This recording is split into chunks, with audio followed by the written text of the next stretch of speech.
자, 여러분 안녕하세요. 민법 연습 제7회 수업 시작하도록 하겠습니다. 이번 주는 모의시험, 3학년들 모의시험 때문에 강의실을 사용할 수 없어서 온라인으로 수업을 진행하도록 하겠습니다.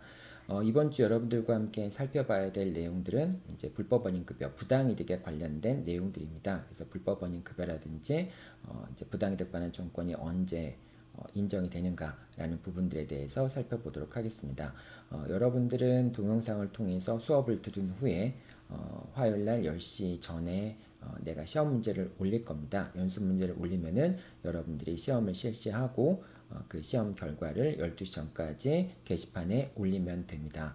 게시판에 올리면 12시 바로 후에 12시가 되면은 여러분들한테 해설지를 제공하도록 하겠습니다.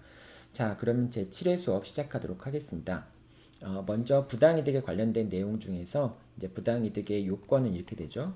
부당이득이 성립하려면은 이득이 있어야 되고요. 그 다음에 부당이득 반환 청구하는 사람한테 손실이 있어야 되고, 그 다음에 이 이득과 손실 사이에 인과관계가 있어야 되죠. 이 인과관계가 있는 상황에서 법률상 원인이 없는 경우에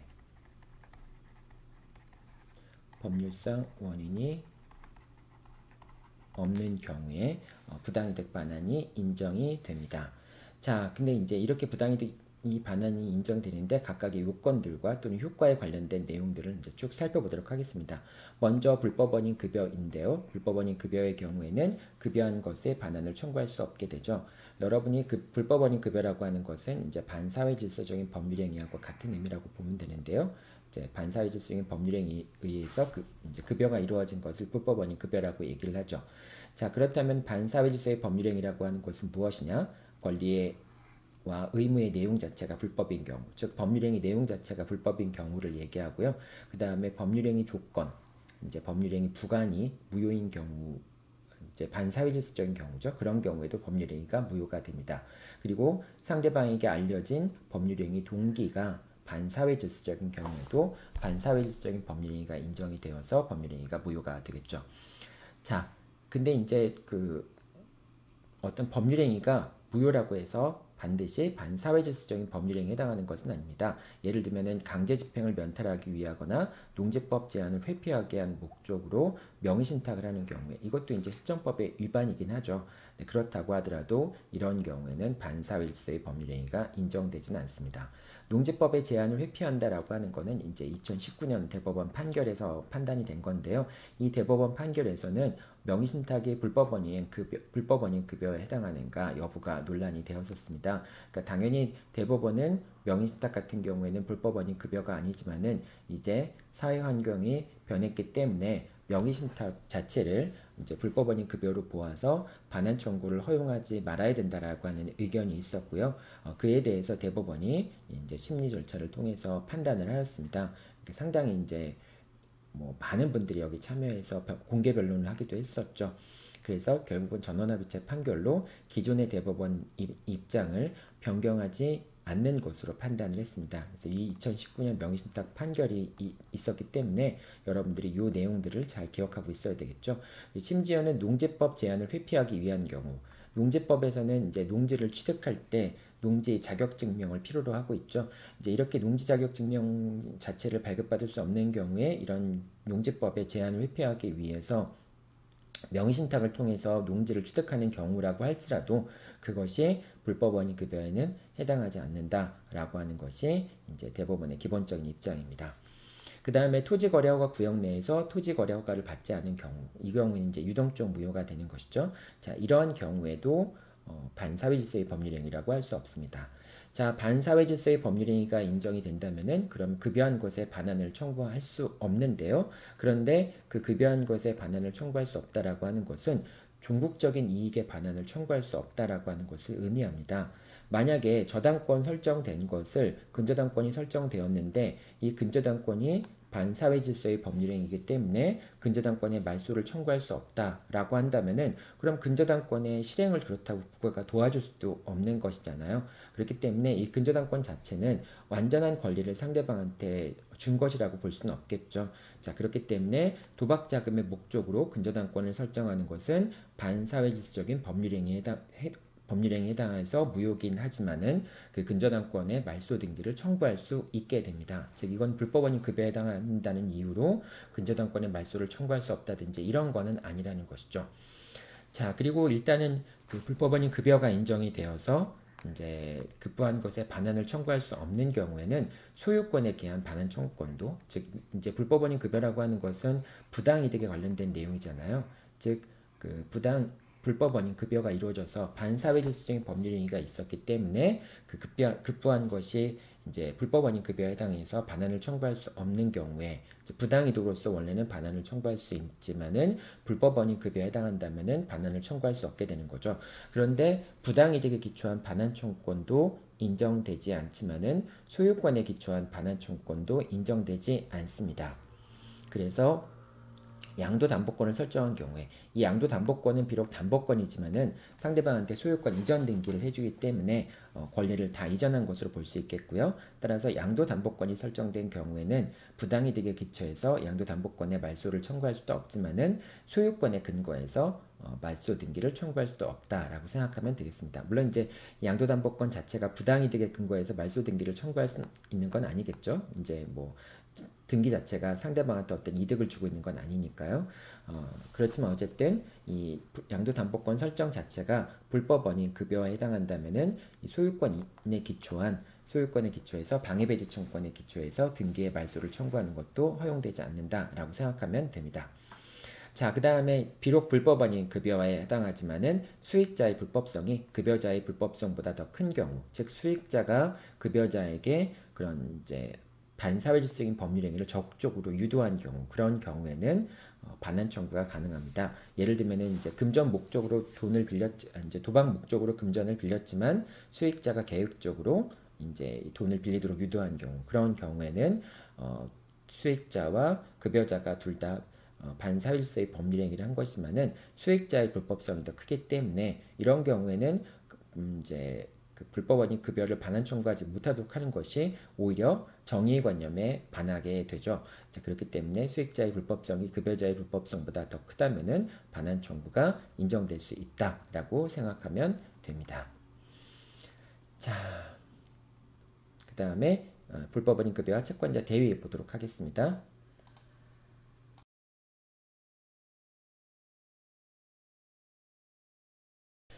자, 불법원인 급여와 채권자 대위 살펴보도록 하겠습니다. 이제 불법원인 급여회 같은 경우에는 이제 그 원래 이제 반환 청구가 불가능하잖아요.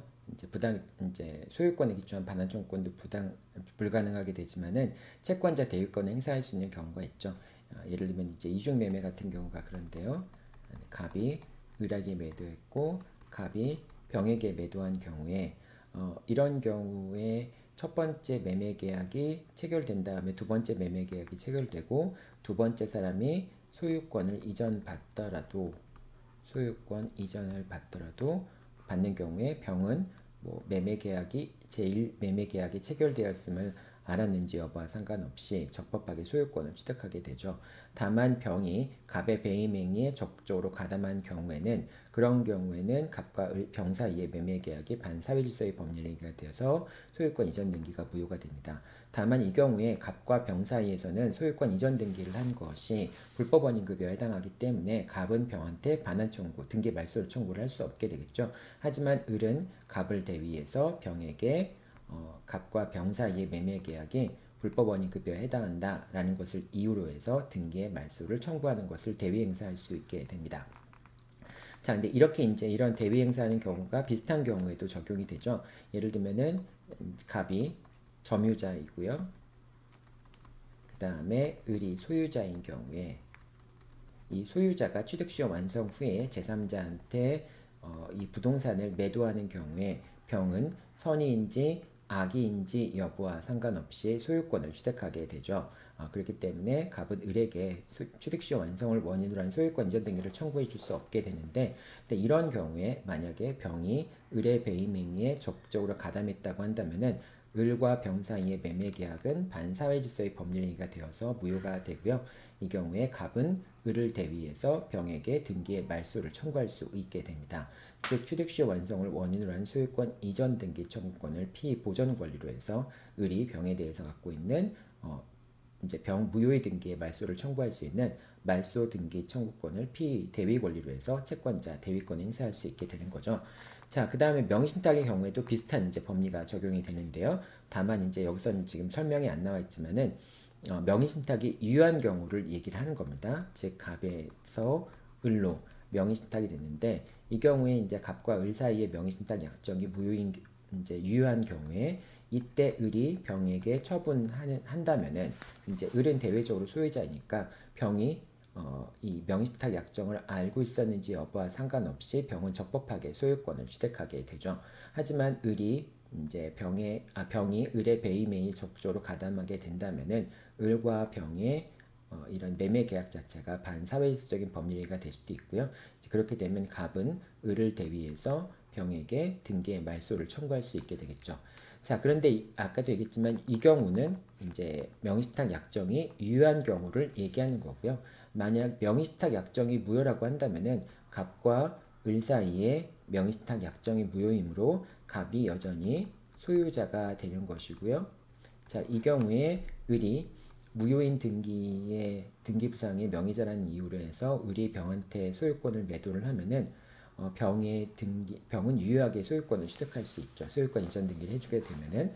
근데 이제 병이 을의 배임행위에 적극적으로 가담했다라고 하는 경우에는 을과 병 사이의 법률행위가 반사회질서의 법률행위가 되고요. 자, 이 경우에는 을의 등기도 무효이고 병의 등기도 무효이니까 갑은 자신의 소유권에 근거해서 을과 병을 상대로 해서 등기의 말소를 청구할 수 있게 되죠.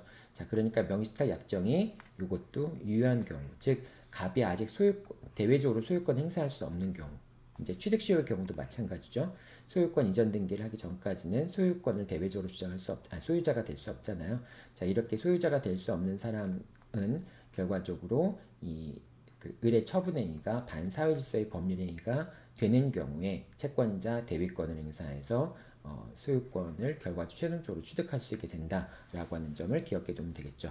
자, 이거는 그냥 참고 삼아서 여러분들이 알고 있어요. 이제 가등기 담보 같은 경우에는 반사회적 법률행위가 반사회질서의 법률행위가 성립될 여지가 없죠. 왜냐하면 선의의 제3자만 보호되기 때문에 그렇습니다.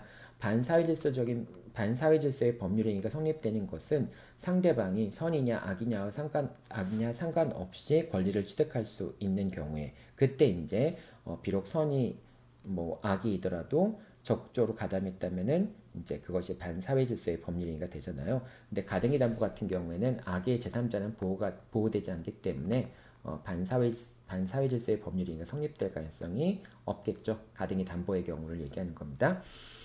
자, 그 다음에 편취 금전에 대해 살펴보도록 하죠. 자, 금전은 편취해서 예를 들면은 이제 갑이 금전을 갖고 있는데 그 금전을 보관하고 있던 을이 이 금전을 횡령해서 그래서 자기가 채무를 부담하고 있는 이제 그 병에게 대신 갚았다. 병에 갚았다. 예를 들면 이제 갑의 돈이 1억이 있는데 이 1억을 을이 이제 보관하고 있다가 자기 채무의 변제가 급하니까 그냥 병한테 변제한 경우에 이럴 때 병이 이 이제 1억이라는 걸 채무를 변제받았잖아요. 근데 이 돈은 사실은 을의 돈이 아니라 갑의 돈이었죠. 이때 갑이 그 1억을 직접 병한테 부당이득 반환 청구할 수 있겠는가라는 것이 편취 금전의 문제입니다. 판례는 병이 이제 변제 수령자인 병이 악이나 중대한 과실이 있는 경우에는 법률상 원인이 없다고 볼 수 있기 때문에 갑이 병에게 부당이득 반환 청구를 할 수 있다고 보고요. 병이 선의이거나 그렇다면은 선의이고 또 중대한 과실이 없다면은 갑이 병에게 부당이득 반환 청구를 할 수 없다라고 얘기를 합니다. 그리고 변제 수령자가 아까도 얘기했지만 선이라면은 이제 부당이득 반환을 청구할 수 없는데 이 경우에 단축부의 경우도 마찬가지입니다. 즉 을이 병에게 채무를 부담하고 있는데 병의 부탁에 의해서 정이라는 사람이 이제 병도 정한테 이제 채무를 부담하고 있는데 병의 부탁에 의해서 을이 직접 정한테 이제 단축급부를 한 경우에 이제 지시급부라든지 병의 부탁에 의해서 을이 직접 정에게 급부한 경우에도 이런 경우에도 정이 선이이고 또 중대한 과실이 없다면은 갑은 정한테 부당이득으로 급부한 것, 이제 그 을이 편취한 금전으로 변제한 것에 대한 반환을 청구할 수 없게 된다라고 생각하면 됩니다. 요 편취급부, 특히 이제 법률상 원인이 존재하지 않는 경우는 이제 단축급부의 경우도 마찬가지다라고 생각하면 되겠죠. 두 번째 판결 여러분들 참고하면 되겠습니다. 자, 다음 내용들을 보도록 하죠.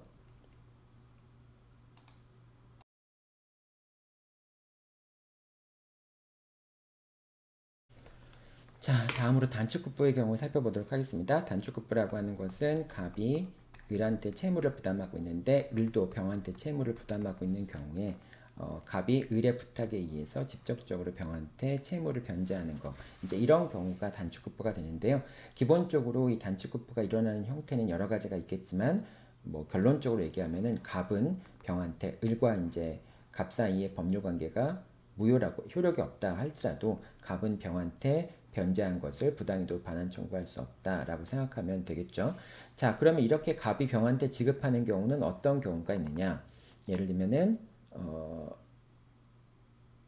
이게 지금 바뀌었네요. 이거 다시 쓸게요.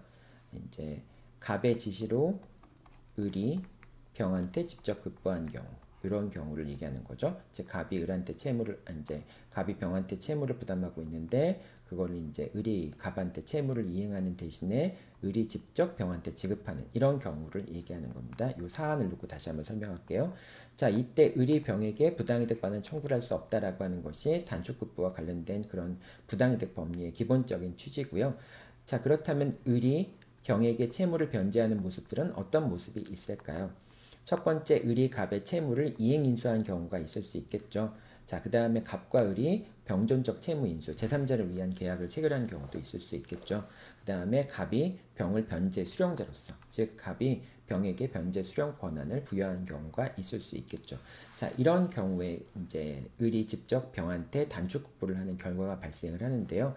자, 이 경우에 부당이득 반환 청구권이 인정되지 않는데 부당이득 반환 청구권이 인정되지 않는 경우 이유는 세 가지로 생각하면 되겠습니다. 첫 번째, 이 세 가지 논거는 다른 경우에도 계속 전형물 소권에도 반복이 되고 뭐 여러분들이 제3자를 위한 계약의 경우에도 수익자가 이제 요약자, 낙약자에게 반환 청구할 의무가 없다라고 하는 거. 그러니까 낙약자가 수익자한테 반환 청구를 할 수 없다는 근거하고도 다 연결되죠.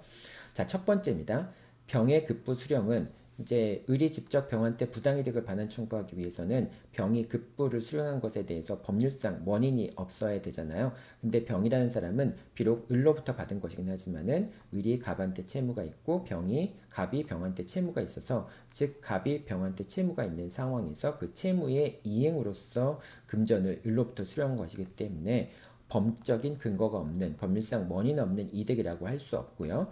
그 다음 만약에 이 을이 병한테 부당이득 반환 청구를 이제 청구할 수 있다라고 보게 된다면은 갑이 무자력인 위험을 제3자한테 즉 병한테 전가하는 꼴이 된다라고 하는 것이죠. 이게 무슨 얘기냐면은 여러분이 을의 입장에서 갑과 매매 계약을 체결할 때는 어떤 점을 봐야 돼요? 내가 매매 대금 뭐 예를 들면 1억을 지급한다라고 했을 경우에 계약 관계가 틀어져서 내가 이 계약 관계가 해소가 되면은 다시 1억을 돌려받을 수 있다라고 하는 걸 염두에 두고 여러분들이 계약을 체결해야 되겠죠. 자, 그런데 갑이란 사람이 신용이 불량한 사람이어서 내가 1억을 주더라도 만약에 1억의 반환 청구를 할 때 갑으로부터 1억을 돌려받을 수 있는 가능성이 없다 라고 하면은 계약을 체결하지 말아야 되죠. 근데 그럼에도 불구하고 계약을 체결했다는 얘기는 내가 1억을 돌려받을 수 없는 가능성이 있지만은 그런 위험쯤은 감수하고 계약을 체결하겠다라고 하는 걸 의미하는 것이잖아요. 그런데 그렇게 자기가 인수한 계약에 대한 위험을 제3자한테 전가한다라고 하는 것은 계약법의 원리에 반한다라고 얘기하는 것이죠. 그리고 이렇게 되면은 갑한테는 다른 채권자들도 있을 텐데 다른 채권자들은 갑이 자력이 없어서 채무를 변제받지 못하는데 을은 다른 채권자들보다 좀 달리 취급되게 병한테 부당이득 반환을 할 수 있게 되니까 갑한테 못 받는 거를 병한테 받아낼 수 있으니까 다른 채권자들보다 좀 더 우대해 준다라고 하는 결론이 된다라고 하는 것이죠. 자, 그렇기 때문에 이거는 계약상의 위험을 제3자한테 전가하는 것이기 때문에 안 된다라고 얘기하고요. 만약에 이 경우에 을이 병한테 부당이득 반환 청구를 할 수 있게 되면은 병은 갑으로부터 변제를 받은 것처럼 생각하고 자기가 생각하는 거를 뭐 예를 들면은 갑에 대해서 이제 병도 반대급부를 이행해야 되는 경우에 이제 병과 갑의 급부가 동시행 관계에 있는데 만약에 을이 병한테 채무를 이행해 버렸다라고 생각해서 자기는 채무 변제를 수령했다라고 생각해서 자기 채무를 이행해 버릴 수도 있잖아요. 그렇게 되면 더 이상 병은 동시행위 항변을 할 수가 없게 되겠죠. 자, 그렇게 적법한 변제가 있는 줄 알고 병이 동시행위 이제 채무를 변제함으로써 동시행위 항변을 포기했는데 이것을 다시 부당이득으로 반환한다라고 한다면은 그런 동시행위 항변권 등이 침해된 결과가 이제 불이익한 결과가 발생할 수밖에 없잖아요. 그래서 이 세 가지 이유 때문에 을이 병한테 부당이득 반환 청구를 할 수 없다라고 얘기를 하는 겁니다. 자, 그리고 이거는 이제 채권 질권의 부분에서 같이 여러분들이 생각해야 되는데요. 채권 질권 같은 경우에는 뭐 예를 들면은 요거를 채권 질권 설정자라고 얘기하고요. 그 다음에 이 사람을 이거는 지울게요. 네, 이 사람을 채권 질권자, 요거를 제3채무자 이렇게 한번 생각해 볼게요. 자, 채권 질권자라고 하는 것은 병이 채권 질권자일 때 병은 갑한테 채권을 갖고 있고 그 채권을 담보하기 위해서 갑이 을에 대해서 갖고 있는 채권에 대해서 이걸 편의상 A 채권이라고 얘기할게요. 이 채권에 대해서 병한테 질권을 설정해 준 것이죠. 채권 질권을 설정하는 방법은 채권 양도의 방법과 동일한 방법으로 채권 질권을 설정하면 되겠죠. 자, 근데 이렇게 되면은 채권 질권을 설정하면은 이제 병은 자기 채권의 한도 내에서 직접 을에게 금전의 지급을 청구할 수 있게 되죠. 자, 그래서 병이 이제 채권 질권자의 입장에서 을에게 직접적으로 금전의 자기 채권의 한도 내에서, 그러니까 갑에 대한 채권의 한도 내에서 을에게 직접 금전의 지급을 청구했을 때, 이제 만약에 을이 병한테 채무를 변제를 했어요. 이제 직접 지급을 했습니다. 채권 질권을 실행했으니까 이제 을이 병한테 지급을 했다.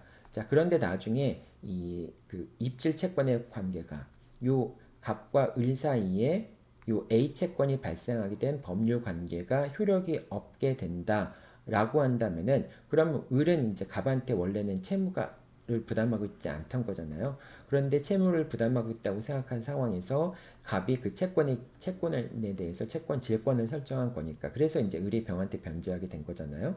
그런데 갑과 채권 질권 설정자와 제3채무자 사이에 그 계약 관계가 존재하지 않아서 A 채권 자체가 존재하지 않는 경우가 있을 수 있겠죠. 자, 그러면 을은 자기가 병한테 지급한 돈이 있을 거 아니에요.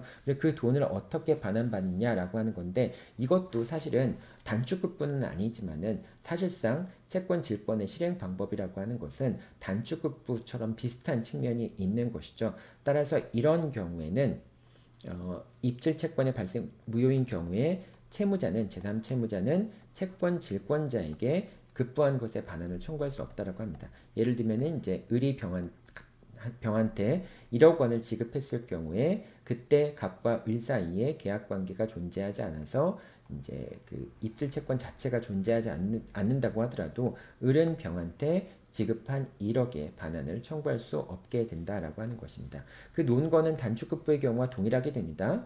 그러니까 채권 질권의 기초에서 병이 아까 얘기한 것처럼 채권 질권의 기초에서 병이 변제를 받은 것이기 때문에 그것이 법적 근거가 없는 변제라고 얘기할 수 없고 그리고 만약에 을이 병한테 반환 청구를 할 수 있도록 한다면은 을이 갑에게 A 채권이 존재하지 않기 때문에 부당이득 반환 청구를 행사할 수 있었을 때 갑이 무자력인 위험을 을이 스스로 떠안는 건데 그럼에도 불구하고 이제 을이 병한테 반환 청구를 한다면은 그럼 이제 채무자인 을이 인수한 위험을 제3자한테 전가하는 꼴이 되고 을을 갑의 다른 채권자보다 더 우대하는 결과가 되잖아요.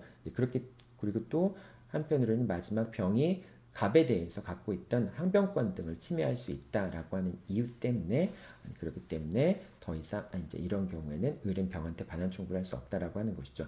이거는 채권 질권의 경우인데요. 이것과 단축부의 경우가 거의 사례 자체가 유사하죠. 법적인 구조는 다르지만은 돈이 지급되는 흐름을 본다면 거의 비슷하죠. 따라서 이런 경우에는 채권 질권자에게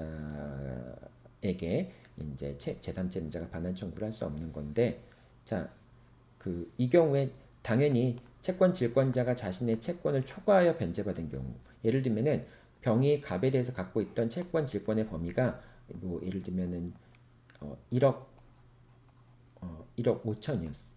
뭐 예를 그게 아니라 7억 7천만 원이었다. 한번 생각해 볼게요.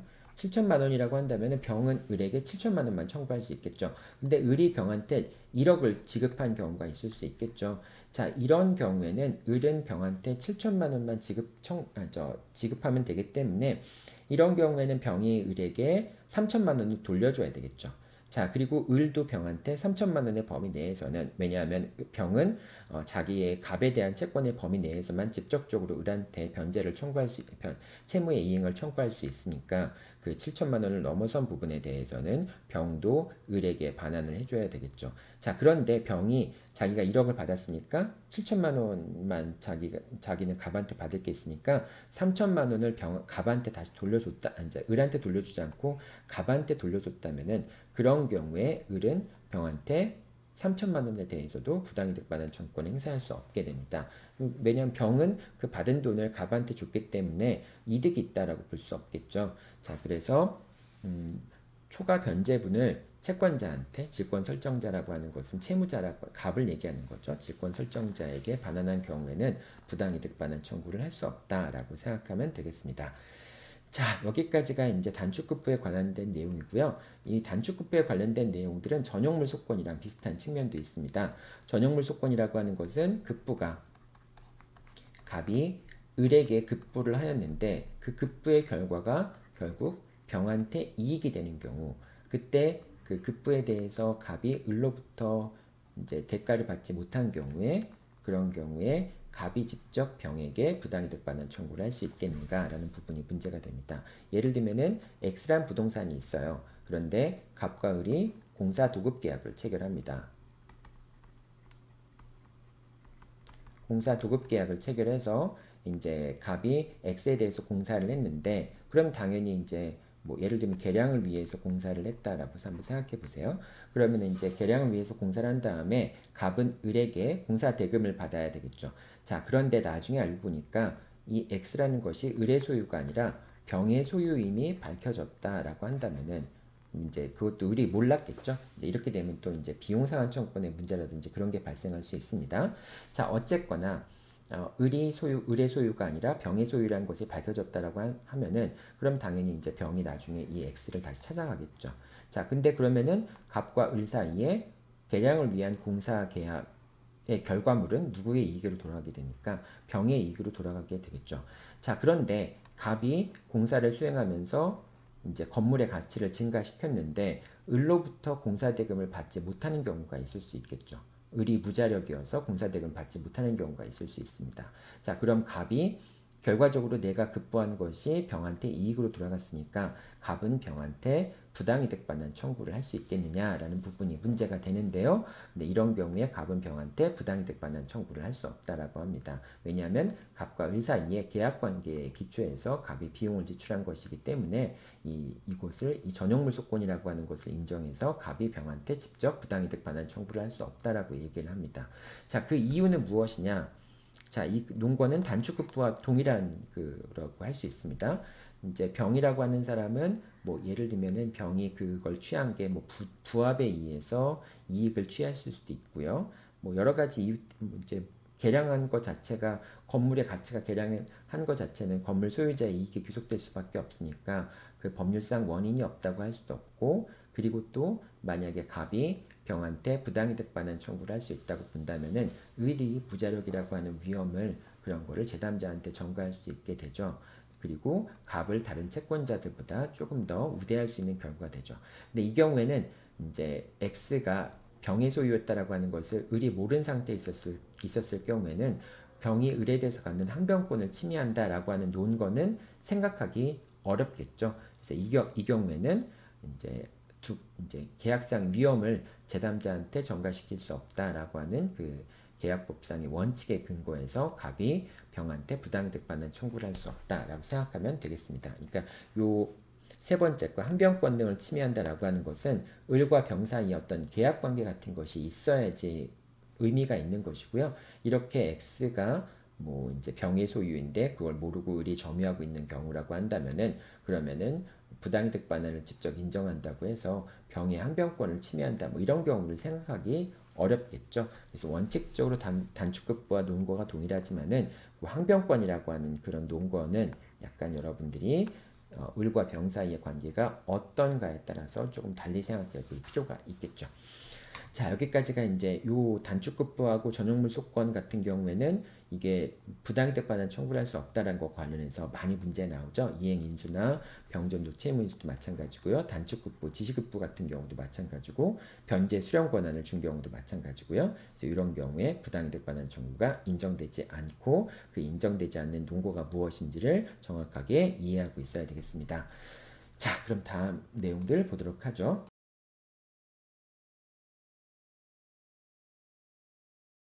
자, 취득시효의 경우에도 이제 부당이득이 문제가 되기도 하죠.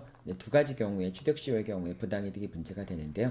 여러분들 이제 부당이득 자체는 부당이득 문제 자체가 나오는 경우보다는 이제 부당이득과 다른 이제 어떤 다른 사례 문제가 나왔을 때 그 이해관계의 조절을 위해서 부당이득 반환 청구가 인정이 되는가라는 문제가 나오는 경우들이 많습니다. 그래서 부당이득 자체를 공부하는 것도 중요하지만 그 부당이득 자체가 다른 법률 관계 속에서 어떤 식으로 이해관계를 조절하는 기능을 할 때 어떤 식으로 적용되는지 여부를 잘 보고 있어야 되겠죠.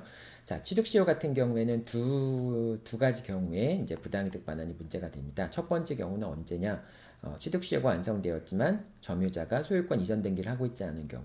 자, 아직 점유자가 소유권 이전 등기를 하지 않았다면은 취득시효가 완성되었다 할지라도 여전히 소유자는 소유지권을 갖고 있겠죠. 점유자는 이제 취득시효 완성을 이유로 한 소유권 이전 등기를 청구할 수 있을 뿐이지 소유자가 되는 건 아니잖아요. 자, 그렇게 되면 논리적으로 볼 때 소유자가 점유자에게 소유권이 없으니까 부당이득 반환을 청구할 수 있는가라는 문제가 생길 수 있는데요. 자, 그런데 점유자가 취득시효 완성의 기초에서 소유권 이전 등기를 해버리면은 그 소유권 취득의 효과는 점유를 개시한 때로 소급해서 효력이 있잖아요. 자, 그렇기 때문에 이런 경우에 비록 취득시효가 완성되었다고 할지라도 아직 소유권 이전 등기를 하지 않았다고 할지라도 부당이득 반환 의무를 인정할 수는 없겠죠. 자, 그래서 이런 경우에는 비록 점유자가 소유권 이전 등기를 하지 않아서 소유권을 취득하지 못했다고 하더라도 부당이득 반환 의무를 부담하지 않는다라고 생각하면 되겠고요. 두 번째는 이제 취득시효가 완성된 다음이 경우죠. 자, 취득시효가 완성된 다음에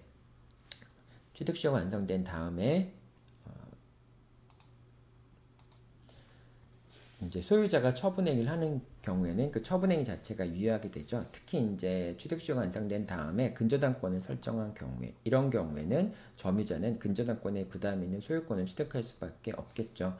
자, 취득시효 완성 전에 소유자가 근저당권을 설정했다라고 한다면은 이 경우에는 점유자가 소유권 이전 등기를 함으로써 소유권을 취득하는 거고 그 소유권 취득은 점유 개시 시점으로부터 소급하기 때문에 이 소유자의 처분행위들은 다 무효가 됩니다. 자, 그런데 취득시효가 완성되고 난 다음에 처분행위를 했을 경우에는 그 처분행위는 소유자의 처분행위 자체는 유효하기 때문에 자, 이런 경우에는 근저당권에 부담 있는 소유권을 취득할 수밖에 없겠죠. 자, 그래서 이렇게 근저당권이 설정되었고 그 근저당권이 있는 부담을 갖는 상황에서 이제 점유자가 소유권을 취득할 수밖에 없는 경우에는 그런 경우에는 이제 근저당권에 부담을 갖기 때문에 그 근저당권이 실행되는 경우에 당연히 점유자가 채무를 대신 변제하고 그러니까 이제 이렇게 소유자가 있고요. 자가 있고 을이 점유자인 경우에 이제 소유자가 제3자한테 돈을 빌리면서 저당권을 설정해 주겠죠. 자, 그때 이제 점유자라고 취득시효가 완성된 다음에 저당권이 설정되었다면 을은 저당권에 부담이 있는 채로 X의 소유권을 취득할 수밖에 없겠죠. 자, 그런데 이제 갑이 을한테 채무를 변제하지 않아서 저당권이 실행되는 경우에 을이 대신 변제해서 저당권의 실행을 막았다라고 하는 경우에 이 을이 자신이 변제한 금액을 갑에게 부당이득으로 반환 청구할 수 있겠는가라는 부분이 문제가 되는데요. 자, 이거는 취득시효가 완성되었다고 하더라도 이게 소유자가 저당권을 설정했을 때 그 금액을 대신 갚은 것을 부당이득으로 할 수 있겠는가라는 건데 부당이득 반환 청구권이 인정되지 않는다라고 얘기를 하죠. 왜냐하면 소유자한테 이익이 있다라고 인정할 수도 없고요. 이제 결과적으로 을은 어차피 저당권에 부담이 있는 소유권을 취득할 수밖에 없기 때문에 이거를 갑의 이익을 위해서 변제한 것이 아니라 자기 이익을 위해서 변제한 것이라고 볼 수 있고요. 그 다음 또 이 경우에는 사무관리에 따른 비용 상환 청구권도 행사할 수 없다라고 봐야 됩니다. 왜냐하면 이 저당권을 말소시키는 것은 물론 갑의 사무인 것처럼 보이기도 하지만 을은 저당권에 부담이 있는 채로 소유권을 취득할 수밖에 없기 때문에 그 저당권을 말소해야 되는 것은 을의 사무라고 얘기할 수도 있겠죠. 자, 그래서 이렇게 사무관리에 따른 비용 상환 청구권도 행사할 수 없다라고 하는 거. 요 취득시효의 경우에는 두 가지 경우에 부당이득 반환 청구가 문제가 된다라고 생각하면 되겠습니다. 자, 그리고 이제 경매의 경우에도 부당이득 반환 청구가 문제가 되는 경우들이 있는데요. 특히 이제 경매 목적물이 이제 그 채무자의 소유물이 아닌 경우가 그럴 수 있겠죠. 이렇게 한번 보죠. 갑이 채권자이고요. 갑이 채권자이고 을이 채무자입니다. 자, 근데 을이 채무를 변제하지 않자 갑이 채무자의 재산 X에 대해서 경매를 신청하게 됩니다. 자, 그럼 경매를 신청하게 되면 경매 절차에서 병이란 사람이 경락인이 되겠죠. 요즘에는 이제 경락인이라는 표현을 쓰지 않고 매수인이라는 표현을 쓰게 되죠. 뭐 이제 병이 매수인이라고 한번 생각을 해봅시다. 자, 근데 이 상황에서 이제 요 X라는 것은 이제 이렇게 경락인이 있다는 얘기는 매각대금을 납부했다는 얘기일 거 아니에요. 그럼 이제 이 매각대금으로부터 배당받은 배당 채권자들이 존재하겠죠. 배당 채권자들이 존재를 하겠죠. 자, 그러면 이 배당 채권자는 당연히 을의 이제 채권자, 갑을 포함한 이제 을의 채권자들이 되겠죠. 자, 근데 이런 상황에서 나중에 이 병이라고 하는 그 물건 자체가 원래 을의 소유가 아니라 정의 소유라고 밝혀졌다라고 한번 생각해 보세요. 그럼 이제 법률 관계가 어떻게 전개되는지를 한번 봐야 됩니다. 자, 일단 이 첫 번째, 이 X가 동산인 경우가 어떻게 될까요? 이 동산인 경우라고 한다면은 병은 경락인으로서 선이라고 한다면은 이 X의 소유권을 취득하게 되겠죠. 자, X의 소유권을 취득하게 되니까 이 X에 대해서 병한테는 부당이득 반환 청구를 할 수 없고 뭐 병의 소유권을 취득하게 되겠죠. 그렇다면 정의 소유권을 상실하게 되는 것이죠. 정의 소유권을 상실하게 되니까 이 정의 재산 가지고 이익을 받은 사람들은 누구예요? 이 배당 채권자들이 이익을 받았다라고 얘기할 수 있겠죠. 왜냐하면 이 X는 채무자의 소유가 아님에도 불구하고 이것이 매각되어서 그 매각대금으로부터 채권자들이 배당을 받았기 때문에 그렇습니다. 따라서 이런 경우라고 한다면은 정은 누구한테 배당 채권자들한테 부당이득 반환을 청구할 수 있겠죠. X가 동산인 경우에 그렇습니다. 두 번째, X가 부동산인 경우. 자, 부동산의 경우에는 선의취득이 인정되지 않죠. 그래서 X가 동산인 경우에는 병이 소유권을 취득하게 되지만 X가 부동산인 경우에는 여전히 정의 소유가 됩니다. 따라서 병의 명의로 소유권 이전 등기가 있었다고 하더라도 정은 병을 상대로 해서 등기에 말소를 청구하면 되겠죠. 자, 이렇게 되면 이제 불이익을 입는 사람이 누굴까요? 병이란 사람이 불이익을 입게 되겠죠. 자기는 소유권도 취득하지 못했는데 돈만, 매각대금만 지급한 꼴이 되잖아요. 그리고 그 매각대금으로부터 배당 채권자들이 이익을 얻게 되는 거잖아요. 따라서 이런 경우에는 소유권을 취득하지 못한 병이 배당 채권자들을 상대로 해서 배당받은 금액에 대한 부당이득 반환을 청구할 수 있게 됩니다.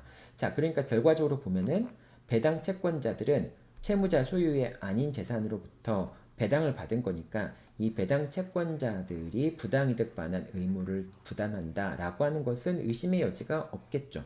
자, 근데 누가 배당 채권자들한테 부당이득 반환 청구할 것이냐라고 했을 경우에 동산이라고 한다면 선의취득이 인정될 수 있으니까 그 경우에는 진정한 소유자가 배당 채권자들한테 부당이득 반환을 청구하게 되고요.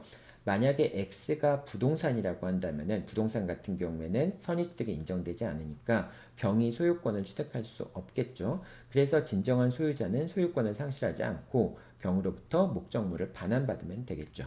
자, 그런데 이 경우에는 병은 소유권을 취득하지도 못한 상태에서 배당 채권자들한테 채권 배당받을 수 있게 해준 거나 마찬가지이기 때문에 이 경우에는 병이 소유권을 취득하지 못한 내각대금을 납부하고 소유권을 취득하지 못한 병이 배당 채권자들한테 부당이득 반환을 청구하게 됩니다. 즉 동산의 경우에는 정, 부동산의 경우에는 병이, 그러니까 동산의 경우에는 진정한 소유자, 소유권을 상실한 진정한 소유자, 그 다음에 부동산의 경우에는 매각대금을 납부한 이제 경락인, 매수인이 부당이득 반환 청구 주체가 된다라고 생각하면 되겠습니다.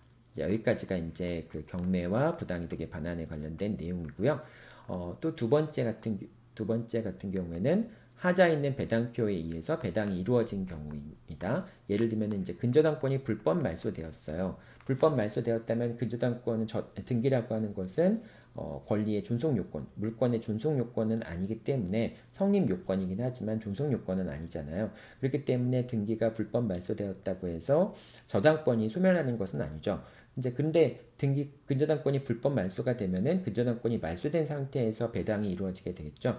따라서 이런 경우에는 배당을 받지 못한 채권자는 즉 저당권자 같은 경우에는 다른 배당 채권자들에게 부당이득 반환을 청구할 수가 있습니다. 내가 근저당권이 살아있는데도 불구하고 불법 말소되어서 내가 받을 금액들이 다른 배당 채권자들한테 배당이 되었다면은 그런 배당 채권자들에게 부당이득 반환을 청구할 수 있게 된다라고 하는 겁니다.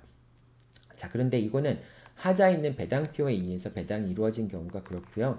배당 요구를 해야 되는 사람이 배당 요구를 하지 않았기 때문에 배당이 이루어지지 않은 것은 하자 있는 배당표의 작성이라고 얘기할 수 없겠죠. 따라서 그런 경우에는 부당이득 반환 청구권을 행사할 수 있는 건 아닙니다. 그래서 주택임대차보호법이나 상가건물 임대차보호법에 의해서 보호를 받는 그런 이제 우선 변제권이 있는 임차인이 배당 요구를 하지 않았기 때문에 배당을 받을 수 없는 경우에 그때는 배당 요구를 하지 않아서 배당을 하지 않은 것이기 때문에 배당표 자체에 하자가 있다라고 얘기할 수 없거든요. 그래서 이런 경우에는 비록 이제 주택임대차보호법상의 임차인이나 상가건물 임대차보호법에 의해서 보호를 받는 임차인이 다른 후순위 채권자들보다 먼저 우선 변제를 받지 못했다고 하더라도 부당이득의 반환을 청구할 수는 없다라고 하는 겁니다.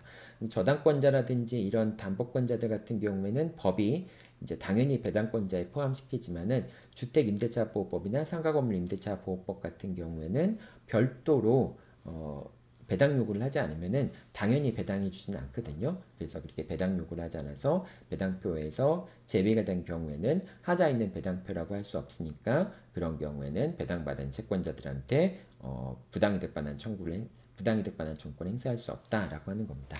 자, 여기까지가 경매하고 경매에 관련된 부당이득의 내용이었습니다. 자, 다음에는 이제 공유물에 관련된 부당이득 반환 살펴보도록 할게요. 자, 일단 공유물 같은 경우에는 공유물의 관리는 과반수 지분에 의해서 결정을 하게 되죠. 만약에 공유물의 한 사람이 이제 공유자 중 한 사람이 과반수 지분권자라고 한다면은 그 공유자 한 사람이 공유물의 사용 방법을 정할 수 있고 배타적으로 사용 수익할 수도 있겠죠. 다만 이제 공유물을 배타적으로 사용 수익하기 때문에 다른 지분권자가 공유물을 사용하지 못하는 경우에는 비록 적법한 관리 권한이 있다고 할지라도 적법한 관리 권한이 있다는 것과 그 공유물에 대한 이익을 모두 다 가져가는 건 다른 문제인 것이죠. 관리 방법을 정한다는 것과. 자, 그렇기 때문에 과반수 지분권자가 공유물 전체를 배타적으로 사용 수익하는 경우에 소수 지분권자에게 이제 부당이득 반환을 해야 된다라고 하는 점도 기억해 두면 되겠고요.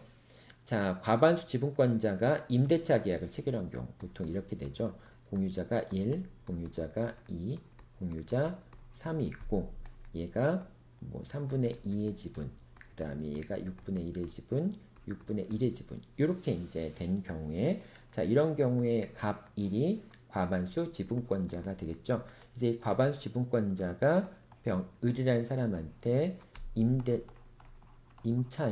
임대차 계약을 체결해 주었을 때 갑과 을 사이의 임대차 계약은 적법하게 되죠. 왜냐하면 갑 1은 과반수 지분권자이기 때문에 자기가 단독으로 공유물의 관리 방법을 정할 수 있다라고 하는 것이죠. 공유물의 관리라고 하는 것, 물건의 관리라고 하는 것은 사용 수익 계량하는 것을 물건의 관리라고 얘기하죠. 여러분들 이런 것도 잘 기억해 둬야 돼요. 관리라고 하는 개념은 물건을 계량하거나 사용하거나 수익하는 거, 이거를 관리라고 얘기합니다. 변경이라고 하는 것은 물리적 형상을 변경하는 것을 변경이라고 얘기하고요. 그래서 공유물의 관리는 이렇게 공유 지분의 과반수를 결정하지만은 공유물의 변경은 현상 자체를 변경하는 것은 이제 공유자 전원의 동의가 있어야 되잖아요. 이렇게 이제 관리라는 개념과 변경이라고 하는 개념 자체도 이제 법적인 용어입니다. 두 가지를 여러분들이 명확히 구분할 수 있어야 되겠죠. 자, 과반수 지분권자가 자신의 지분권에 기초해서 이제 임대차 계약을 체결한 경우에 을은 적법하게 임차권을 취득할 수 있고요. 자, 이 경우에 갑 2는 을에게 보존행위, 공유물의 보존행위 기초해서 공유물의 반환을 청구할 수도 없고요. 부당이득 반환도 청구할 수 없습니다. 왜냐하면 을은 적법한 임대차에 기초해서 목적물을 사용 수익하는 것이기 때문에 그렇죠. 다만 갑 2는 자신의 지분 범위 내에서 목적물을 사용 수익하지 않는 것에 대해서 못한 것에 대해서 갑 1에게 과반수 지분권자에게 부당이득 반환을 청구할 수 있겠죠. 자, 이것도 여러분들 임대차 부분에서 가끔 나오는 문제이긴 하죠. 자, 그 다음에 공유자 같은 경우에는 뭐 과반수 지분권자가 아니고 소수 지분권자라고 하더라도 보존행위로서 목적물의 반환을 청구하거나 공유물에 대해서 이제 맞춰진 불법 등기에 대한 말소를 청구할 수 있다라고 하는 것이고요. 이때는 지분의 범위 내에서만 부당이득 반환을 청구할 수 있다라고 하는 거. 이제 보존행위는 다 가능하지만은 부당이득 반환은 지분의 범위 내에서, 그러니까 그 뭐 공유물의 반환을 청구하거나 공유물에 대해서 맞춰진 불법 등기의 말소를 청구하는 것은 보존행위 차원에서 지분 범위를 넘어서도 할 수 있는 것이지만은 부당이득 반환 청구는 지분 범위 내에서만 할 수 있다라고 하는 것을 기억해 두면 되겠죠. 자, 그리고 요게 단독으로 보존행위가 가능하긴 하지만은 지분을 대외적으로 행사하는 경우에는 다른 사람의 지분을 대외적으로 행사하는 그런 경우에는 보존행위로서 등기의 말소를 청구할 수 없게 되겠죠. 예를 들면 이렇게 되는 거예요. 이제 갑이 이렇게 갑 1, 2, 3이 이렇게 공유하고 X라는 부동산을 공유하고 있는데요. X라는 부동산을 공유하고 있는데 갑 3이라는 사람이 이 갑 1과 갑 2의 동의를 받지 않고 무단으로 이거를 을이라는 사람한테 매도를 하고 소유권 이전 등기를 해주게 됩니다. 자, 그렇게 되면은 갑 2나 갑 1은 보존행위로서 소유권 이전 등기의 말소를 청구할 수 있는데, 근데 갑 3의 갑 6분의 1 지분에 대해서도 소유권 이전 등기, 지분 소유권 이전 등기의 말소를 청구해 버리게 되면은 결과적으로 갑 3이라고 하는 사람은 자기가 판 거니까 6분의 2 지분 범위 내에서는 유효하게 팔 수 있잖아요. 나머지 6분의 5의 지분을 팔 수 있는 권리가 없는 것 뿐이지 자신의 지분은 적법하게 처분할 수 있잖아요. 그렇기 때문에 갑 1이 갑 3의 6분의 1 지분에 대한 이전 등기까지 말소 등기를 청구하는 것은 다른 공유자의 지분을 대외적으로 행사하는 거라고 봅니다. 자, 그렇기 때문에 이런 경우에는 6분의 1에 대해서 말소 등기를 청구할 수 없어요. 마찬가지로 갑 1이 등기의 말소를 청구할 때 갑 2도 나도 내 등기의 말소를 굳이 청구하지 않겠다라고 하는 경우에는 갑 1은 자신의 등기의 말소만을 청구할 수 있게 됩니다. 자, 따라서 원칙적으로 갑 2와 갑 3, 이제 이 세 사람 다 모두 불법적인 상태에서 지분 소유권 이전 등기가 맞춰진 경우에는 갑 2와 갑 3의 지분에 대해서도 갑 1이 등기의 말소를 청구할 수 있는데, 근데 이 경우에 갑 3이 이제 그 등기를 이제 무효인 등기를 마친 매도하고 무효인 등기를 맞춰준 당사자인 경우, 그런 경우라고 한다면은 요 갑 3의 지분까지 말소 등기를 청구하는 것은 다른 사람의 지분권을 대외적으로 행사하는 것이기 때문에 거기까지는 되지 않는다라고 얘기하는 겁니다. 자, 여기까지가 공유물에 대한 이제 그 부당이득, 공유물과 부당이득 관련된 내용들이었습니다.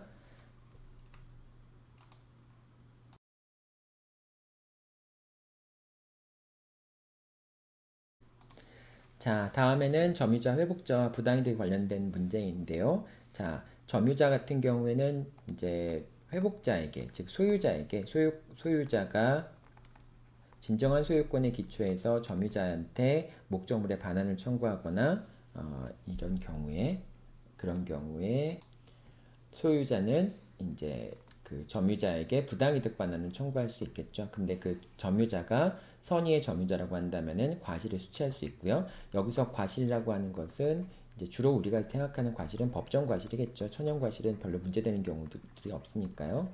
법정 과실을 취득할 수도 있고, 그 다음에 과실은 아니지만은 사용 수익한 경우에 사용 이익이 있다라고 한다면은 그 사용 이익도 을이 취득할 수 있고 부당이득으로 반환하지 않아도 된다라고 하는 걸 의미하게 되는 것이죠. 자, 그런데 악의 점유자 같은 경우에는 과실을 반환해야 되고, 이때 악의 점유자에 대해서는 과실만 반환하면 되지 이자까지 반환해야 된다는 규정은 없지만은, 그렇지만은 악의 수익자인 경우에는 민법 748조 2항에 따라서 악의 수익자의 반환 의무에 관한 규정이 적용되기 때문에 원래 이제 부당이득 반환 의무라고 하는 거, 그러니까 과실수취권이라고 하는 건 부당이득 반환을 면제시켜주는 것과 같이 연결시켜서 읽어봐야 되기 때문에 과실을 반환해야 되는 것은 본질적으로 부당이득 반환인 것이죠. 자, 그렇기 때문에 악의 수익자에 준해서 부당이득 반환 의무가 인정되기 때문에 이자도 반환해야 된다라고 하는 겁니다. 예를 들면은 점유자가 뭐 악의 점유자인데 차임을 뭐 1년치 차임을 1억을 받았다라고 한다면은 그 1억 플러스 거기에다가 이자를 붙여서 소유자한테 반환해야 된다라고 하는 것이죠. 자, 그리고 이제 본권에 관한 소에서 패소한 때는 소를 제기한 때부터 악의로 간주된다라고 하는 것이죠. 자, 여러분들 본권에 관한 소에서, 즉 소유자가 점유자를 상대로 해서 반환 청구나 또는 등기의 말소 청구 이런 것들을 했을 경우에는 패소 시점부터 그 점유자의 점유가 비록 자주점유였지만은 타주점유로 바뀐다라고 할 수 있는 것도 같이 꼭 기억해 두세요. 그러니까 소를 제기한 때부터 악이냐 선이냐 이제 악의 점유자로 간주가 되는 것이고요. 패소한 때부터 타주 점유가 된다라고 하는 것이죠. 여기서 본권에 관한 소라고 하는 것은 이제 선의의 점유자로 인정되는 악의 점유자로 간주되는 본권에 관한 소라고 하는 것은 소유권에 기초한 반환 청구권 또는 등기 말소 청구권 같은 방해 배제 청구권도 포함이 되지만은 부당이득, 소유권에 기초해서 부당이득 반환 청구하는 것도 본권에 관한 소에 포함된다라고 생각하면 되겠습니다. 자, 그 다음에 이제 계약이 무효되거나 취소된 경우입니다. 이제 계약 당사자는 당연히 계약이 무효되거나 취소되었으니까 부당이득 반환 의무를 부담하게 되죠. 자, 이것은 서로 대가적 관계에 있는 채권 채무는 아니지만은 형평의 원칙상 동시행 관계로 얘기할 수가 있겠죠. 자, 그런데 갑은 이제 을인데 이게 매도인이고 매수인이라고 한번 생각해 보세요. 자, 매도인은 금전을 매수인한테 반환해야 될 테고요. 매수인은 물건을 갑한테 반환해야 되겠죠. 그런데 매수인이 물건을 반환할 때는 이 물건에 대해서 선의의 점유자인 경우에는 매수인이 무효임을 몰랐던 경우라고 한다면은 선의의 점유자이기 때문에 과실수취권을 행사할 수 있겠죠. 자, 그런데 갑은 이제 물건이 아니기 때문에 그냥 받은 거에 대해서 이자까지 붙여서 받은 뭐 이자가 있다면 그것까지 붙여서 을에게 반환해야 된다라고 한다면은 갑은 좀 억울하겠죠. 을은 과실수취권이 있어서 과실을 수취하는데 갑은 뭐 받은 이익, 이자까지 있다면 이자까지 다 해서 현존한 이익까지 다 반환해야 된다라고 한다면은 갑이 억울할 수 있겠죠. 자, 그래서 587조를 유추 적용해서 587조라는 건 뭐예요? 매매 계약을 체결했을 때 매도인이 목적물을 인도하지 않았다면은 그 목적물의 과실은 매도인이 취득하게 되고, 반면에 매수인은 매매 대금에 대한 이자를 지급할 필요가 없다라고 하는 게 578조의 기본적인 취지잖아요. 그것을 그대로 유추 적용해서 만약에 을이 갑에게 과실수취권에 의해서 과실을 반환할 필요가 없다면은 갑도 을에게, 선의의 수익자인 갑도 을에게 이자를 붙여서 반환할 필요가 없다라고 하는 게 이제 반환할 필요가 없다라고 하는 것도 판례 입장인 것이죠. 이것도 여러분들 같이 기억해 두면 되고요. 자, 그 다음에 부당이득 반환 같은 경우에는 계약이 무효여서 또는 뭐 그래서 부당이득 반환 청구를 하는 경우에는 원칙적으로 10년의 민사소멸시효가 적용이 되는데요. 다만 언제나 민사소멸시효가 적용되는 것은 아니고 급부 자체의 반환을 청구하고 상거래 관계와 같은 정도 그러니까 급부 자체의 반환을 청구하니까 상행위로 인한 급부 자체의 반환을 청구하고 그 반환을 하는 것이 상거래 관계와 같은 정도로 신속하게 해결될 필요성이 있는 경우에는 5년의 상사시효가 적용될 수 있다라고 합니다. 이 판결 5번 판결이니까 여러분들 잘 한번 판결 읽어봐야 됩니다. 그러니까 원칙적으로 부당이득 반환 청구권 자체가 상사 채권이 아니잖아요. 그렇기 때문에 10년의 소멸시효 기간이 적용이 되지만은 그것 자체를 상거래와 같이 취급해서 부당이득 반환도 처리가 되도록 할 필요성이 있는 경우에는 5년의 상사 소멸시효가 적용될 수 있다. 이렇게 생각하면 되겠죠. 자, 그 다음에 마지막 마저 보죠. 채무의 변제와 부당이득인데요. 요거 아까 이제 비체 변제에 관련된 얘기죠. 자, 채무가 없음을 알고 변제를 한 경우에는 부당이득, 이제 채무가 없음을 알고 변제한 경우, 이제 악의 비체 변제 같은 경우죠. 이 경우에는 부당이득 반환 청구를 할 수 없게 됩니다. 자, 근데 타인의 채무를 자기의 채무로 착각하고 변제한 경우에는 반환 청구를 할 수 있고요. 다만 채권자가 채권 증서를 훼손하거나 채권 증서를 버리거나 담보를 포기하거나 시효 중단 조치를 취하지 않은 그런 경우에는 그 범위 내에서 반환 청구를 할 수 없고요. 자, 그 경우에는 이익을 얻은 채무자한테 부당이득 반환을 청구할 수가 있겠죠.